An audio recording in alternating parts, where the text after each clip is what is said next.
오늘 본문의 말씀을 우리가 함께 살펴보면 본문 바로 앞에 있는 우리가 지난주에 함께 나눴던 내용이 야곱이요, 이 에서의 배고픔을 이용해서 장자권을 갈취하는 내용이 기록되어 있습니다.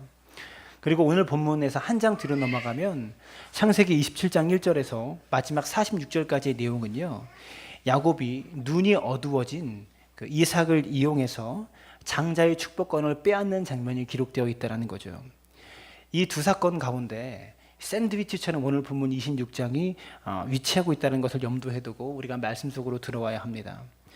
창세기 전체를 보시면 이삭에 대한 스토리와 이야기가 한 장 전체를 할애하고 있는 부분은 바로 26장밖에 없습니다. 26장이 묘사되고 있는 이삭은요, 긍정적인 면도 있고 부정적인 면도 있어요. 이 모두에서 긍정적인 면도 부정적인 면도 아브라함을 그대로 빼닮아 있다는 것을 우리가 볼 수 있습니다. 아버지 아브라함의 실패와 아버지 아브라함의 성공을요, 신기할 정도로 따라가고 있는 것을 볼 수 있습니다. 26장과 27장을 보시면요, 두 장 모두 속임수라는 주제로 일관된 그 내용을 말하고 있습니다. 26장에서는요, 이삭이 자기 아내 리브가를 속이는 장면이 기록되어 있고, 또 27장에서는요, 야곱이 자신을 에서라고 이삭을 속이는 장면이 나타나고 있습니다. 26장에서는 속였던 이삭이 27장에서는요, 속임을 당하는 자로 그대로 대가를 치르고 있는 모습을 볼 수 있다는 것이죠. 그리고 27장에서 이삭을 속였던 야곱은 또 나중에 누구에게 속게 됩니까? 외삼촌 라반에게 또 속게 돼요. 야곱 역시도 자기가 속였던 것에 대해서 대가를 받게 되는 모습을 우리는 성경을 통해서 볼 수 있는 것이죠. 여러분, 그러므로 오늘 창세기 26장과 우리가 다음번에 나누게 될, 한 장 넘겨서 나누게 될 27장의 내용 모두가요, 속임수라는 주제로 연결되어 있다는 것을 우리가 염두에 두어야 해야 되는 것이죠. 창세기 26장 1절부터 11절까지 오늘 본문 내용은요, 이삭에 관한 내용인데, 이 이삭이요, 아브라함이 했던 잘못을요 똑같이 범하고 있는 모습을 볼 수 있습니다. 아브라함이 기근을 피해서 애굽에 갔을 때 아내인 사라를 자신의 누이라고 속이죠. 아브라함이 저지른 실수입니다. 그것이 창세기 12장에 기록되어 있고, 또 창세기 20장에서도 이 아브라함이요, 그랄 왕에게 똑같은 잘못을 범합니다. 그랄 왕 아비멜렉에게 자신의 아내를 누이라고 속이는 잘못을 아브라함은 12장과 20장에서 두 번이나 연속으로 범하고 있었다는 거예요. 그렇게 아브라함이 사라를 자신의 누이라고 속였을 때 잘 살펴보면 이삭은요, 세상에 태어나지도 않았어요. 세상에 태어나기도 전입니다. 근데 태어나기 전에 아버지가 했던 잘못을 오늘 26장에서 이삭이 어쩜 그렇게 똑같이 하고 있는지, 똑같은 잘못을 범하고 있는지 참 신기하다라는 것이죠. 여기서 보시면 이삭이요, 아브라함과 똑같은 장소에서 똑같은 잘못을 저지르고 있습니다. 여기서 또 중요한 것은요, 성경은요, 아브라함과 이삭과 야곱에 대해서 전혀 미화하고 있지 않다라는 거예요. 세상의 전기는요, 사람을 미화합니다. 더 이렇게 부각시키죠. 어떤 이야기라도 만들어서 그 사람을 신화적인 인물로 미화해서 이렇게 위인전기를 쓰는 것을 볼 수 있습니다. 하지만 하나님의 생명의 말씀은요, 이 성경은요, 사람을 미화하는 것에는 전혀 관심이 없다는 것을 우리가 알아야 하는 것이죠. 오늘 26장의 내용을 보면요, 크게 두 부분으로 나눌 수가 있습니다. 먼저 1절부터 11절까지의 내용과 12절부터 33절까지의 내용으로 나누어 볼 수 있는데요, 26장의 이 두 개의 단락은요, 두 종류의 갈등에 대해서 기록하고 있어요. 첫 번째 갈등은 어떤 것입니까? 리브가를 놓고 이삭과 아비멜렉의 사람들 간에 벌이는 이야기가 첫 번째 갈등의 내용이에요. 두 번째 12절부터 33절까지의 내용은요, 이 우물을 놓고서 이삭의 사람들과 아비멜렉의 사람들과 둘 사이에서 나타나는 갈등이 기록되어 있습니다. 여러분, 그런데 아가서 4장 12절에 보시면 이런 말씀이 기록되어 있어요. 내 누이, 내 신부는 잠근 동상이요, 덮은 우물이요, 봉한 샘이로구나. 신부를 여러 가지에 비유하고 있는데요, 잠근 동산에 비유하고 있고, 우물에 비유하고 있고, 샘에 비유하고 있습니다.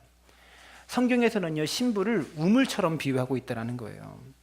그래서 창세기 26장은요, 우물 같은 아내 리브가와 또 물을 공급하는 이삭의 우물, 이 두 종류의 의무를 놓고 벌이는 갈등에 대해서 26장에서 말하고 있다는 것이죠.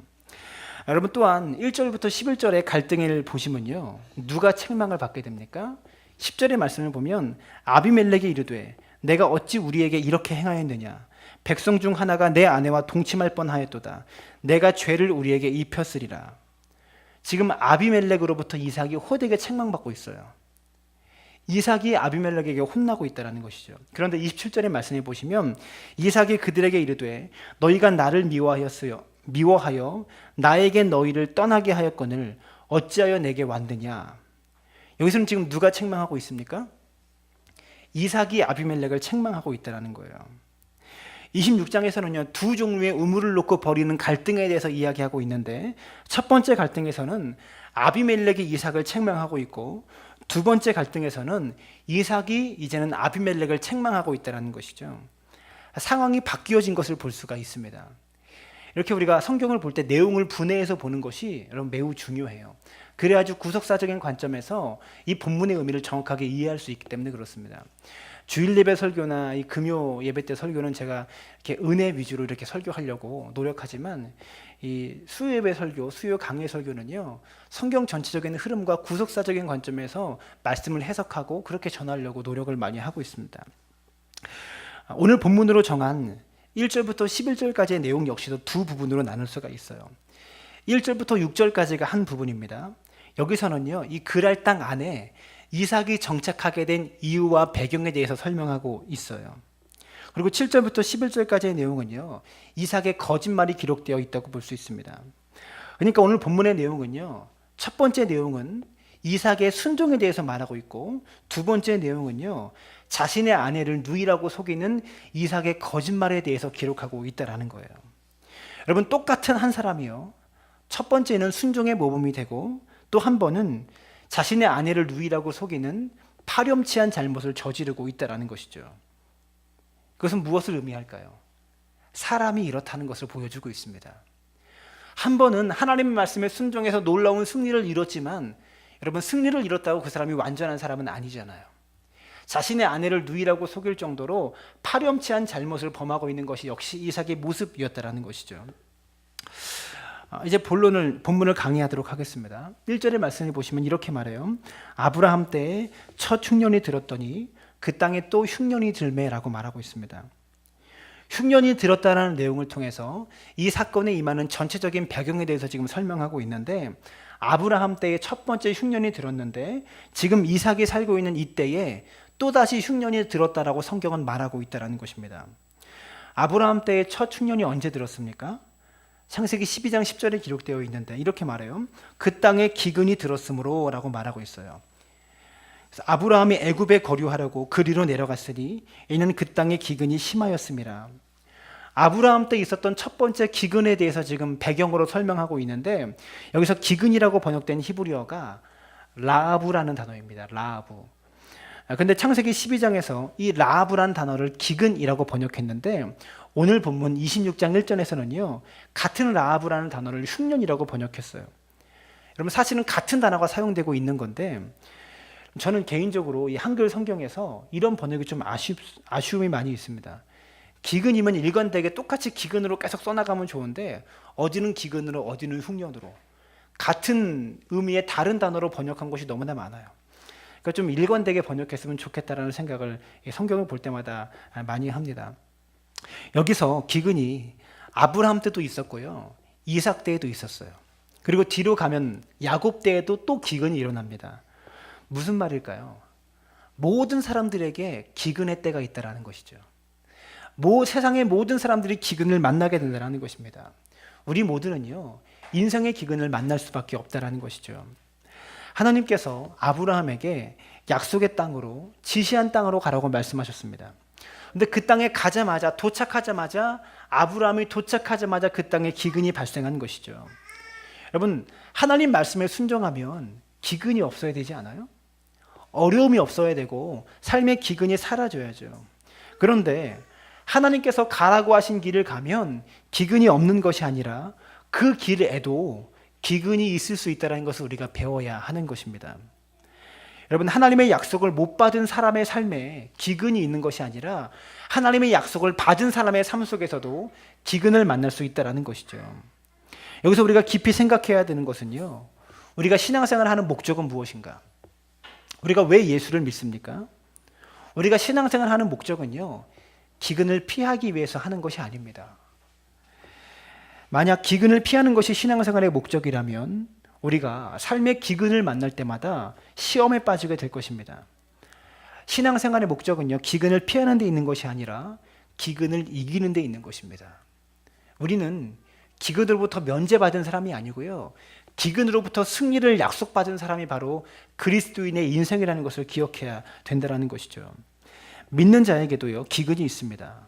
오히려 예수 믿기 전보다 더 큰 삶의 기근이 우리에게 닥칠 수도 있어요.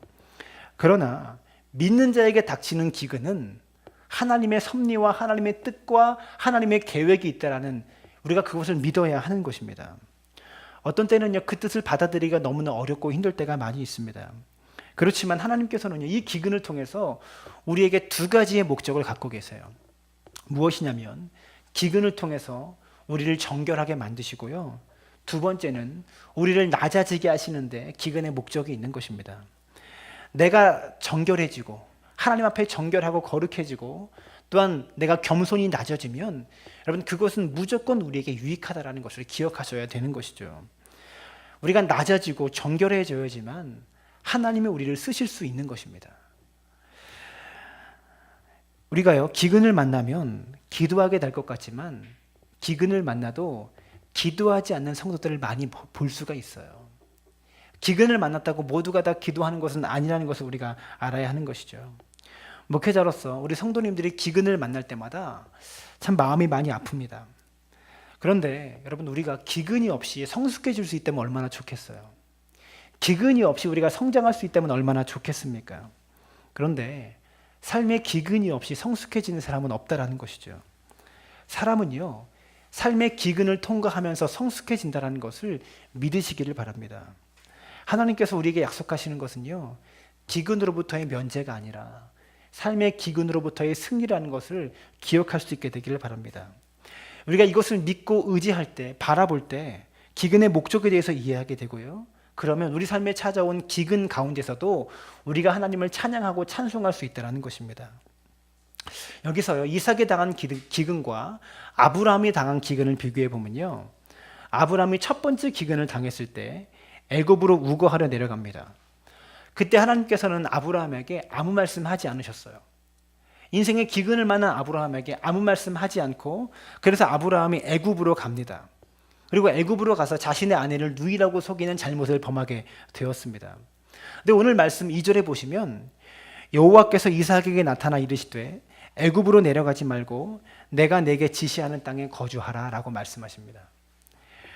아브라함에게 하나님께서 애굽으로 가라, 가지 마라 뭐라고 말씀하지 않으셨어요. 침묵하셨어요. 그래서 아브라함이 애굽으로 내려갔습니다. 그런데 이삭에게서는요, 하나님께서 애굽으로 가지 말아라 라고 분명하게 말씀하셨어요. 여러분, 그러면 야곱이 기근을 만났을 때 어떻게 말씀하셨을까요? 창세기 36장 2절과 3절에 하나님이 이르시되 나는 하나님이라 내 아버지의 하나님이니 애굽으로 내려가기를 두려워하지 말라. 내가 거기서 너로 큰 민족을 이루게 하리라. 이렇게 말씀하고 있습니다. 아브라함도 이삭도 야곱도 기근을 만났는데 아브라함에게는 아무 말씀 안 하셨고요, 이삭에게는 내려가지 말라라고 말씀하셨고 야곱에게는 내려가라라고 말씀하셨다라는 거예요. 아브라함이 기근을 만났을 때, 이삭이 기근을 만났을 때, 야곱이 기근을 만났을 때 이 세 경우가 하나님께서 다 말씀하시는 것이 다 틀리다라는 거예요. 그러면 우리가 기근을 당하면 어떻게 해야 됩니까? 삶의 기근을 만나면 애굽으로 가야 될까요? 말아야 될까요? 여러분, 애굽 땅은요, 우상의 땅입니다. 우상 숭배의 도시입니다. 그곳으로 가야 될까요? 말아야 될까요? 반면에 동시에 애굽은 어떤 땅입니까? 나일강의 삼각지대가 있어서 비옥한 땅입니다. 웬만한 가뭄이 와도요, 강이 흐르고 있어서 웬만한 가뭄에도 끄떡없는 그런 비옥한 땅이라는 거예요. 근동 지역에 기근이 닥치면 많은 민족들이 애굽으로 가서 곡식을 얻었다라는 기록이 고대 근동의 문서 속에 많이 발견됩니다. 그러면 기근을 당했을 때 애굽으로 가는 것은요, 우리 현실에 맞춰서 이야기하면 상식적인 것이다라고 말할 수 있어요. 이건 상식이다라고 말할 수 있는 거예요. 하나님께서는요, 경우에 따라 상식적으로 행동해라라고 말씀하실 때가 있고요, 경우에 따라서 상식을 뛰어넘으라고 말씀하실 때가 있다라는 것이죠. 그리고 하나님은요, 상식을 따르는 것을 불순종이다, 믿음이 없는 것이다라고 말씀하지 않습니다. 여러분, 이것이 우리가 영적으로 깨어 있어야 하는 이유라는 것이죠. 늘 하나님의 뜻이 어디 있는가 고민하고 기도하고 그 뜻을 알기 위해서 노력하며 살아야 한다는 것입니다. 때때로 우리의 상식이 필요할 때가 있고요, 그 상식을 뛰어넘는 하나님의 기적이 필요할 때가 있다는 것이죠. 이것을 분별하는 것이 여러분 영적으로 깨어있는 그리스도인들의 삶의 자세라는 것을 우리가 기억할 수 있게 되기를 바랍니다. 여러분, 2절부터 5절까지의 말씀을 함께 보시기 바랍니다. 우리가 2절부터 5절까지의 말씀 함께 읽어볼까요? 창세기 26장 2절부터 5절까지입니다. 시작. 여호와께서 이삭에게 나타나 이르시되 애굽으로 내려가지 말고 내가 내게 지시하는 땅에 거주하라. 이 땅에 거류하면 내가 너와 함께 있어 내게 복을 주고 내게 이 모든 땅을 너와 네 자손에게 주리라. 내가 내 아버지 아브라함에게 맹세한 것을 이루어 내 자손을 하늘의 별과 같이 번성하게 하며 이 모든 땅을 내 자손에게 주리니 내 자손으로 말미암아 천하 만민이 복을 받으리라. 이는 아브라함이 내 말을 순종하고 내 명령과 내 계명과 내 율례와 내 법도를 지켰음이라 하시니라. 여러분, 여기서 보면요, 무엇을 느낄 수가 있습니까? 하나님께서 아브라함에게 주셨던 약속을 이삭에게도 동일하게 말씀하고 있다는 것을 볼 수가 있어요. 여러분, 사람은요, 약속을 잊어도요, 하나님께서는 약속하신 바를 잊으시는 법이 없어요. 아브라함에게 언약을 주셨을 뿐만이 아니라 그 언약을 지키시겠다고 하나님께서 스스로 약속하셨습니다. 하나님께서는요, 이삭에게도 아브라함에게 했던 약속을 똑같이 하고 계시다라는 거예요. 이 땅에 거류하면 내가 너와 함께 있어 내게 복을 주리라 라고 말씀하고 있다는 것입니다. 여기서 하나님은 이삭에게 땅에 대한 복을 말씀하셨고 후손에 대한 복을 말씀하셨고 4절 후반절의 말씀을 보시면 내 자손으로 말미암아 천하 만민이 복을 받으리라. 여기서 말하는 내 자손은 누구입니까? 예수 그리스도를 말하는 거예요. 예수님을 말씀하시는 것입니다. 그리고 천하 만민이 복을 받으리라 해서 천하 만민은 누구를 말하는 것입니까? 바로 저와 여러분을 말하고 있는 것입니다. 여기에서 이 2절부터 5절까지 나타난 복들 중에서 최고의 복은 무엇입니까? 바로 3절입니다. 내가 너와 함께 있어. 이것이 바로 복의 시작이고요, 여기서 말하고 있는 최고의 복입니다. 땅에 대한 복보다도 자손에 대한 복보다도 이 본문에서 말하고 있는 최고의 복은 내가 너와 함께 있어라는 복이라는 것이죠. 여러분, 하나님과 함께 있는 것이 우리 인생의 최고의 복입니다. 하나님께서 저와 여러분과 함께하는 것이 우리 삶과 인생의 최고의 복이라는 것을 기억할 수 있기를 바랍니다. 우리 인생 속에 주시는 최고의 복은요, 우리 삶의 문제를 해결하시는 것이 아니라 하나님께서 나의 삶 가운데 함께 하시다라는 것입니다. 이것보다 더 큰 복이 없는 것이죠. 볼지어다 내가 세상 끝날까지 너희와 항상 함께 있으리라. 이 복에 대해서 감사할 수 있는 우리가 되기를 바랍니다. 여러분, 그런데요, 7절부터 11절의 말씀을 보면요, 반전이 나옵니다. 만약 우리 성도님들께 하나님께서 기근을 만났을 때 애굽으로 내려가지 말라라고 말씀하셨다면 여러분, 그 말씀에 순종할 수 있었겠습니까? 애굽에 내려가지 않고 그 아래에 머무르는 것도 이삭에게는 분명히 쉽지 않은 일이었을 거예요. 이것조차 어려운 일이었을 것입니다. 그런데 이삭은 하나님의 말씀에 그대로 순종했고 그랄 땅에 거했다라고 말하고 있어요. 그런데 그 말씀 뒤에 이어지는 내용이 무엇입니까? 7절에 보면 그곳 사람들이 그의 아내에 대하여 물으매 그가 말하기를 그는 내 누이라 하였으니 리브가는 보기에 아리따움으로 그곳 백성이 리브가로 말미암아 자기를 죽일까 하여 그는 내 아내라 하기를 두려워함이었더라. 여러분, 이삭이요, 애굽에 가지 않고 그 아래 머물러 있는 순종의 모습을 보여주고 나서 바로 자신의 아내를 누이라고 속이는 파렴치한 모습을 보여주고 있다는 거예요.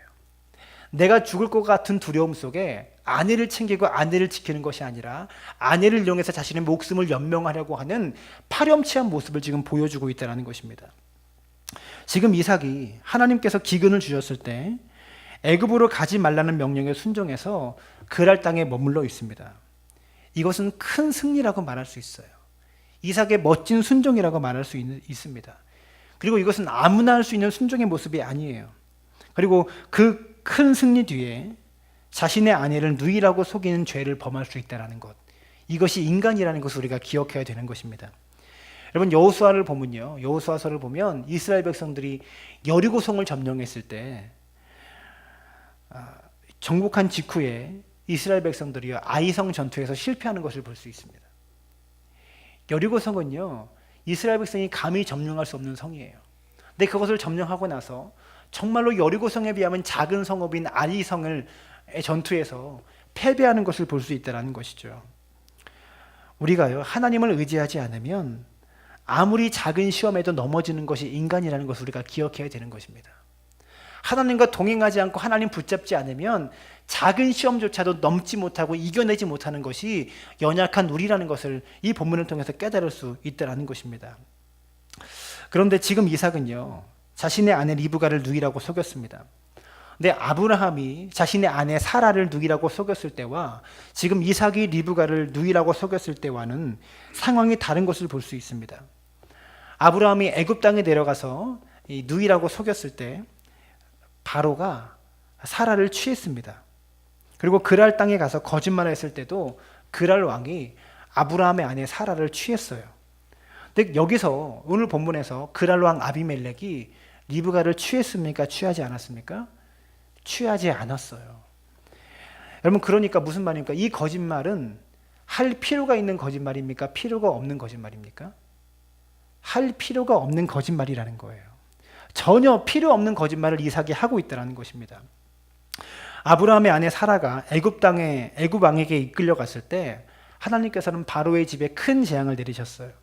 그리고 그랄 왕이 사라를 취했을 때 하나님께서 아비멜렉에게 현몽하셔서 아비멜렉을 두렵게 하셨습니다. 근데 오늘 본문에서는 하나님은요, 이삭이 누이라고 속였을 때 그랄 왕 아비멜렉인데 이 사람 역시도 아비멜렉에게 재앙도 내리시지 않았고요, 현몽하시지도 않았습니다. 그런데 리브가가 이삭의 아내인 것을 아비멜렉이 어떻게 알았을까요? 8절의 말씀 보시면 이삭이 거기 오래 거주하였더니 이삭이 그의 아내 리브가를 꾀하는 것을 블레셋 왕 아비멜렉이 창으로 내다본지라. 아비멜렉이요, 창에서 이삭이 리브가를 껴안고 있는 모습을 보게 된 것이죠. 그러자 아비멜렉이 이삭을 딱 불러냅니다. 그리고 9절 말씀해 보시면 이에 아비멜렉이 이삭을 불러 이르되 그가 분명히 내 아내거늘 어찌 내 누이라고 하였느냐. 이렇게 아비멜렉이 이삭에게 자신의 분노와 충격을, 자신이 경험했던 분노와 충격을 이렇게 이야기합니다. 그러자 이삭이 그것에 대해서 항변하고 있는 장면이에요. 9절 하반절입니다. 이삭이 그에게 대답하되 내 생각에 그로 말미암아 내가 죽게 될까 두려워하였음이로라. 여기서 볼 수 있는 것은 무엇입니까? 무엇을 이야기하려고 하냐면 이삭이 자신의 두려움에 사로잡혀서 자신의 아내를 누이라고 속이게 된 원인이 무엇이었습니까? 9절에 말하는 대로 내 생각에 그로 말미암아 내가 죽게 될까 두려워하였음이로라. 이삭이요, 쓸데없는 거짓말을 지금 한 것은요, 자신의 아내를 누이라고 속이는 파렴치한 모습을, 그런 행동을 지금 보이고 있는 원인에는요, 내 생각이 있었다라는 거예요. 이삭의 문제는요, 자기 생각에 빠져 있었습니다. 내 생각에 빠져서 헤어나오지 못하고 있었다라는 것입니다. 여러분, 우리가 인생에 만나는 문제의 대부분은 무엇입니까? 내 생각에 사로잡혀서 경험하는 문제들이에요. 항상 내 생각에 사로잡혀 있기 때문에 삶의 많은 문제들을 만들어내고 있다는 것을 우리가 깊이 생각해 볼 수 있어야 한다는 것이죠. 우리는요, 내 생각을 내려놓아야 합니다. 그리고 우리가 해야 되는 생각이 무엇입니까? 하나님의 생각이죠. 잠언 23장 7절은 우리에게 이렇게 이야기합니다. 대저 그 마음의 생각이 어떠하면 그 위인도 그러한즉 그가 내게 먹고 마시라 할지라도 그의 마음은 너와 함께하지 아니함이라. 여러분, 사람의 정체성은 무엇입니까? 사람의 가치관과 사람의 정체성은 무엇입니까? 그것은 그 사람이 하고 있는 생각이 그 사람의 정체성입니다. 어제 내가 생각했던 것이요, 오늘 나에게 현실이 되고 오늘 내가 생각하는 것이 내일의 내 모습이기 때문에 그래요. 그렇기 때문에 사람은요, 생각하는 그것이 바로 그 사람의 정체성이라는 것을 우리가 알아야 하는 것이죠. 여러분, 그렇기 때문에 여러분과 저에게 필요한 훈련이 있어요. 그 훈련이 무엇일까요? 생각하는 훈련입니다. 여러분, 따라해 볼까요? 생각을 생각하라. 여러분, 생각할 때요, 생각하면서 생각을 해야 돼요. 그냥 막 생각하면 안 되고요. 무엇이 하나님의 뜻일까를 생각하면서 생각할 수 있는 지혜가 우리에게 필요하다는 것이죠. 내가 무엇을 생각해야 되는지에 대해서 깊이 생각할 수 있어야 되는 것입니다. 여러분, 육체도요, 훈련을 하게 되면 개발이 됩니다. 우리 생각도 마찬가지예요. 생각도 훈련하게 되면 개발이 됩니다. 쉽게 예를 들어볼까요? 늘 우울한 생각만 하는 사람들은 어떻게 됩니까? 그 생각만 하게 되죠. 무슨 증거입니까? 생각 역시도 개발이 된다는 거예요. 훈련이 가능하다는 것이죠. 생각을 훈련하는 것을 다른 말로 표현하면 경건의 훈련이라고 말할 수 있습니다. 빌립보서 4장 8절 말씀에 보면 우리의 생각을 무엇이 지배해야 되는지에 대해서 말하고 있는데, 우리 한번 찾아볼까요? 빌립보서 4장 8절 말씀입니다.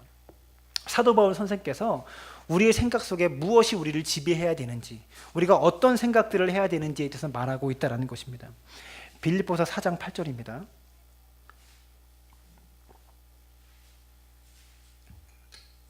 빌립보서 4장 8절의 말씀 우리 함께 찾으셨으면 다 같이 합독합니다. 시작. 끝으로 형제들아, 무엇에든지 참되며 무엇에든지 경건하며 무엇에든지 옳으며 무엇에든지 정결하며 무엇에든지 사랑받을 만하며 무엇에든지 칭찬받을 만하며 무슨 덕이 있든지 무슨 기림이 있든지 이것들을 생각하라. 여러분, 여기서 가장 많이 반복되고 있는 말이 무엇입니까? 무엇에든지라는 말이에요.